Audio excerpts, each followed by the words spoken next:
Hello students, myself Dr. Hemant Kumar. Today we are going to start next chapter of this series called Public Administration in India. आज हम भारत में लोक प्रशासन series का अगला अध्याय आरंभ करने जा रहे हैं जिसका नाम है approaches to the study of decentralisation and different types of decentralisation. विकेंद्रीयकरण के अध्ययन की उपागमें और विकेंद्रीयकरण के विभिन्न प्रकार। इस अध्याय में जिन थीम्स को शामिल किया गया है वह है meaning of decentralisation, meaning of approaches of decentralisation and different types of decentralisation. विकेंद्रीयकरण की परिभाषा, उपागम की परिभाषा। उपागम से आप क्या समझते हो, उपागम का क्या अर्थ है। विकेंद्रीयकरण की उपागमें, विकेंद्रीयकरण के विभिन्न प्रकार। सो स्टूडेंट्स, हम स्टार्ट करते हैं मीनिंग ऑफ डिसेंट्रलाइजेशन, विकेंद्रीयकरण की परिभाषा। विकेंद्रीयकरण क्या है? So decentralisation is a concept which can be defined as transfer or dispersal of decision making powers in the context of power and governance. Decentralization signifies the devolution of power and authority of governance of central and state governments to the sub-state level organizations, panchayats, municipal corporations in India. विकेंद्रीयकरण एक ऐसी अवधारणा है जिसे निर्णय लेने की शक्तियों के हस्तांतरण या फैलाव के रूप में परिभाषित किया जाता है। शक्ति और शासन के संदर्भ में विकेंद्रीयकरण उपराज्य स्तर के संगठनों यानी भारत में पंचायतों और नगर निगमों को केंद्र और राज्य सरकारों के शासन की शक्ति और अधिकार के हस्तांतरण का प्रतीक है।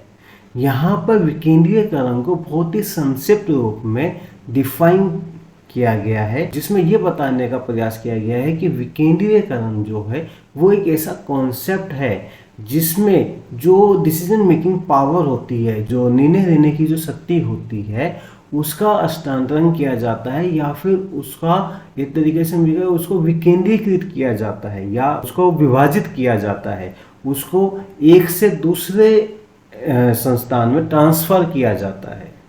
Now meaning of approach. हम कई बार स्टडी करते हैं कि राजनीतिक विज्ञान की उपागम क्या है, विकेंद्रीयकरण की उपागम क्या है, ये सारी चीज़ें हमने देखी है। पब्लिक एडमिनिस्ट्रेशन की उपागम के बारे में भी हमने अध्ययन किया है। यहाँ पर उपागम के बारे में जानना काफ़ी आवश्यक है कि उपागम शब्द क्या है। The literal meaning of the approach is come close, यानी कि जो उपागम का शाब्दिक अर्थ है वह है निकट आना या समीप आना। On the basis of the approach a specific social reality is explored and examined। अर्थात उपागम अध्ययन का वह तरीका या दृष्टिकोण है जिसके आधार पर किसी विशेष सामाजिक तथ्य की विवेचना की जाती है। The approach system is a process that uses to solve any problem of learning after conducting carefully and orderly studies by the policy makers of learning. The approach is used when a problem of teaching comes to the fore. The correct solution is obtained by studying the teaching by the approach and the learning process is made simple and meaningful. उपागम प्रणाली एक ऐसी प्रक्रिया है जिसका उपयोग करके अधिगम के नीति निर्धारकों द्वारा ध्यानपूर्वक और क्रमबद्ध अध्ययन करने के पश्चात अधिगम की किसी समस्या को सुलझाने का प्रयास किया जाता है। उपागम का प्रयोग तब किया जाता है जब कोई शिक्षण की समस्या सामने आती है। उपागम के द्वारा शिक्षण का योजनाबद्ध ढंग से अध्ययन करके सही समाधान प्राप्त किया जा सकता है तथा अधिगम प्रक्रिया को सरल और सार्थक बनाया जा सकता है। यहाँ पर यह बताया गया है कि उपागम जो है, जिसको इंग्लिश में हम अप्रोच कहते हैं, वह एक ऐसा मेथड है, एक ऐसा तरीका है जिसके द्वारा क्रमबद्ध रूप से या योजनाबद्ध रूप से किसी भी फैक्ट की या किसी भी समस्या का अध्ययन किया जाता है, क्रमबद्ध रूप से योजनाबद्ध रूप से अध्ययन किया जाता है या उसकी विवेचना की जाती है। Approaches of decentralization in political science and public administration, decentralization has been discussed basically from the viewpoint of arrangement of government. James W. Fessler, in his paper Approaches to the Understanding of Decentralization, has categorized the approaches to decentralization into 4 R's. सो राजनीतिक विज्ञान और लोक प्रशासन में विकेंद्रीकरण की चर्चा मूल रूप से सरकार की व्यवस्था के दृष्टिकोण से की गई है। जेम्स डब्ल्यू फेसलर ने अपने paper approaches to the understanding of decentralization में विकेंद्रीकरण के दृष्टिकोण को 4 प्रमुख वर्गों में वर्गीकृत किया है। सो यहाँ पे कई बार एग्जाम्स में पूछा जाता है कि कौन सा पेपर या कौन सी बुक किस विचारक ने लिखी है, किस स्कॉलर ने लिखी है। सो ये चीज़ कई बार आप लोगों के जो नेट का एग्ज़ाम होता है या यूपीएससी का एग्ज़ाम होता है उसमें पूछ ली जाती है। सो आप लोगों को ये चीज़ ध्यान रखनी है कि जेम्स डब्ल्यू फेसलर ने एक आर्टिकल लिखा, एक पेपर लिखा जिसका नाम है approaches to the understanding of decentralization, और इस आर्टिकल में उन्होंने विकेंद्रीकरण के दृष्टिकोण को 4 प्रमुखों में वर्गीकृत किया है। सो वे कौन कौन से हैं? पहला है द डॉक्ट्रिनल अप्रोच, जिसको कहते हैं सैद्धांतिक दृष्टिकोण या सैद्धांतिक उपागम। द पॉलिटिकल अप्रोच, राजनीतिक दृष्टिकोण। द एडमिनिस्ट्रेटिव अप्रोच, प्रशासनिक दृष्टिकोण। द डुअल रोल अप्रोच, दोहरी भूमिका दृष्टिकोण। अब हम इन सभी अप्रोच को डिफाइन करेंगे। The doctrinal approach, the approach focus on the empowerment of grass root और the local levels through which the decision making and functional authority can gradually be handed over to the people। यानी कि सैद्धांतिक दृष्टिकोण जो है ये वह जमीनी या स्थानीय स्तर के सशक्तिकरण पर ध्यान केंद्रित करता है, जिसके माध्यम से निर्णय लेने और कार्यात्मक अधिकार धीरे धीरे लोगों को सौंपे जा सकते हैं। Second, the political approach. This approach believes that the idea to create decentralized units of administration and providing them with functional autonomy is based on a political decision and thus considers decentralization as a major political commitment occurring in a political setting। राजनीतिक दृष्टिकोण का यह मानना है कि प्रशासन की विकेंद्रीकृत इकाइयों को बनाने और उन्हें कार्यात्मक स्वायत्तता प्रदान करने का विचार एक राजनीतिक निर्णय पर आधारित है, और इस प्रकार विकेंद्रीकरण को एक राजनीतिक सेटिंग में होने वाली प्रमुख राजनीतिक प्रतिबद्धता के रूप में देखा जाना चाहिए।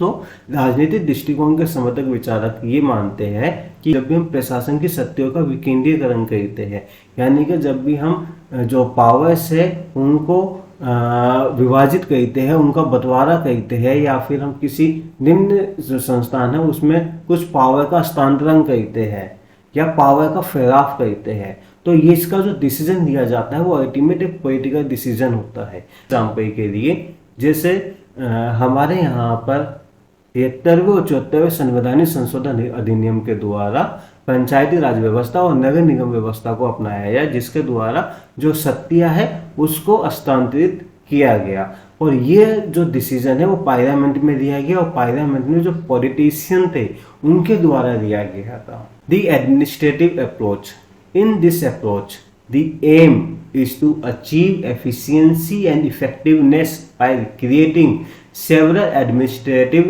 units working between the central and local administration। प्रशासनिक दृष्टिकोण, इस दृष्टिकोण का उद्देश्य केंद्रीय और स्थानीय प्रशासन के बीच काम करने वाली कई प्रशासनिक इकाइयों का निर्माण करके दक्षता और प्रभावशीलता को प्राप्त करना है।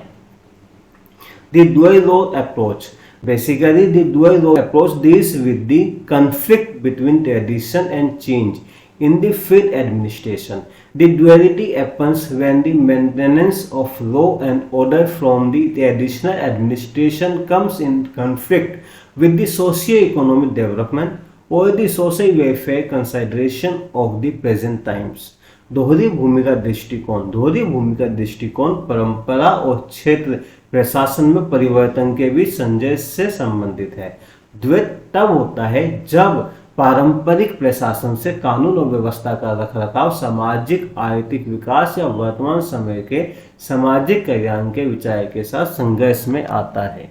Decentralization is favoured for access citizen participation and political responsiveness. Therefore, decentralization depends on the situation and is not an absolute term. The four approaches of W. Fessler address different issues and challenges in the realization of decentralization. नागरिक भागीदारी, पहुंच और राजनीतिक जवाबदेही के लिए विकेंद्रीकरण का समर्थन किया जाता है। इसीलिए विकेंद्रीकरण स्थिति पर निर्भर करता है और यह एक पूर्ण शब्द नहीं है। W. Fessler के 4 दृष्टिकोण विकेंद्रीकरण की प्राप्ति में विभिन्न मुद्दों और चुनौतियों का समाधान करते हैं। The doctrinal approach treats decentralization as an end itself. Political approach highlights political character of decentralization. Administrative approach bases itself on the efficiency, effectiveness, and rationality principle, while the conflict between traditional and social welfare administration is dealt by the dual approach. सैद्धांतिक दृष्टिकोण विकेंद्रीकरण को अपने आप में एक अंत मानता है। राजनीतिक दृष्टिकोण विकेंद्रीकरण के राजनीतिक चरित्र पर प्रकाश डालता है। प्रशासनिक दृष्टिकोण खुद को दक्षता, प्रभावशीलता और तर्कसंगतता सिद्धांत पर आधारित करता है और दोहरी भूमिका दृष्टिकोण पारंपरिक और सामाजिक कल्याण प्रशासन के बीच संघर्ष के रूप में विकेंद्रीकरण को देखता है। Different types of decentralization based on different political setting and administrative conditions. Decentralization can be classified into 4 types. विभिन्न राजनीतिक सेटिंग और प्रशासनिक स्थितियों के आधार पर विकेंद्रीकरण को 4 प्रकारों में वर्गीकृत किया जा सकता है, जैसे पॉलिटिकल डिसेंट्रलाइजेशन राजनीतिक विकेंद्रीकरण, एडमिनिस्ट्रेटिव डिसेंट्रलाइजेशन प्रशासनिक विकेंद्रीकरण, फिस्कलाइजेशन वित्तीय विकेंद्रीकरण, फंक्शनल डिसेंट्रलाइजेशन कार्यात्मक विकेंद्रीकरण। Political decentralization occurs when the decision making power are transferred from a higher level of political authority or the government to a lower level. It also assures that the institutions assigned for local governance are managed by the local people, thus bringing in a greater participation of people in the governance system, which in turn leads to increased legitimacy and more political stability of government. For instance, the 73rd and 74th constitutional amendments for setting up the rural and urban governance system in India is a form of political decentralization. राजनीतिक विकेंद्रीकरण तब होता है जब निर्णय लेने की शक्तियों को उच्च स्तर के राजनीतिक प्राधिकरण से सरकार के निचले स्तर पर स्थानांतरित किया जाता है। स्थानीय शासन के लिए सौंपे गए संस्थानों का प्रबंधन स्थानीय लोगों द्वारा किया जाता है। इस प्रकार शासन प्रणाली में लोगों की अधिक भागीदारी होती है, जिसके परिणाम स्वरूप सरकारों की वैधता और अधिक राजनीतिक स्थिरता बढ़ती है। उदाहरण के लिए भारत में ग्रामीण और शहरी प्रशासन प्रणाली की स्थापना के लिए 73वां और 74वां संवैधानिक संशोधन राजनीतिक विकेंद्रीकरण का एक रूप है। Administrative decentralization means the delegation of some of the power and functions of a politically independent unit to its subordinate units within the organization, which may be either territorial or functional. प्रशासनिक विकेंद्रीकरण का राजनीतिक रूप से स्वतंत्र इकाई की कुछ शक्तियों और कार्यों को संगठन के भीतर अपनी अधीनस्थ इकाइयों को सौंपना है। Fiscal decentralization Fiscal decentralization involves the devolution of financial power to lower levels of governance. Fiscal decentralization also allows units to fulfill their basic requirements and feel responsibility with the income generated rather than completely relying on the state. And central governments for the funds. राजकोषीय विकेंद्रीकरण या वित्तीय विकेंद्रीकरण में शासन के निचले स्तरों के लिए वित्तीय शक्ति का विचरण शामिल है। वित्तीय विकेंद्रीकरण भी इकाइयों को धन के लिए राज्य और केंद्र सरकारों पर पूरी तरह से निर्भर रहने के बजाय उत्पन्न आय के साथ अपनी बुनियादी आवश्यकताओं और जिम्मेदारियों को पूरा करने में सक्षम बनाता है। Functional decentralization refers to the transfer of functions from central or state governments to local bodies in order to enable them to discharge assigned functions and responsibilities. For instance, in India, the 73rd Constitutional Amendment Act assigned 29 functions to Panchayati Raj institutions and 18 functions to urban local bodies under the 11th and 12th schedule respectively of the Constitution of India। प्रक्रियात्मक विकेंद्रीकरण का तात्पर्य केंद्रीय राज्य सरकार से स्थानीय निकायों को सौंपे गए कार्यों और जिम्मेदारियों को पूरा करने में सक्षम बनाने से है। उदाहरण के लिए भारत के संविधान की क्रम से 11वीं और 12वीं अनुसूची के तहत पंचायती राज संस्थाओं को 29 कार्यों और शहरी स्थानीय निकायों को 18 कार्य प्रदान किए गए हैं। स्टूडेंट्स, आज की क्लास यहीं पर ख़त्म होती है। आप सभी से रिक्वेस्ट है कि हमारे चैनल HK Academy को लाइक कीजिए, सब्सक्राइब कीजिए और अपने सभी दोस्तों के साथ शेयर कीजिए। Thank you.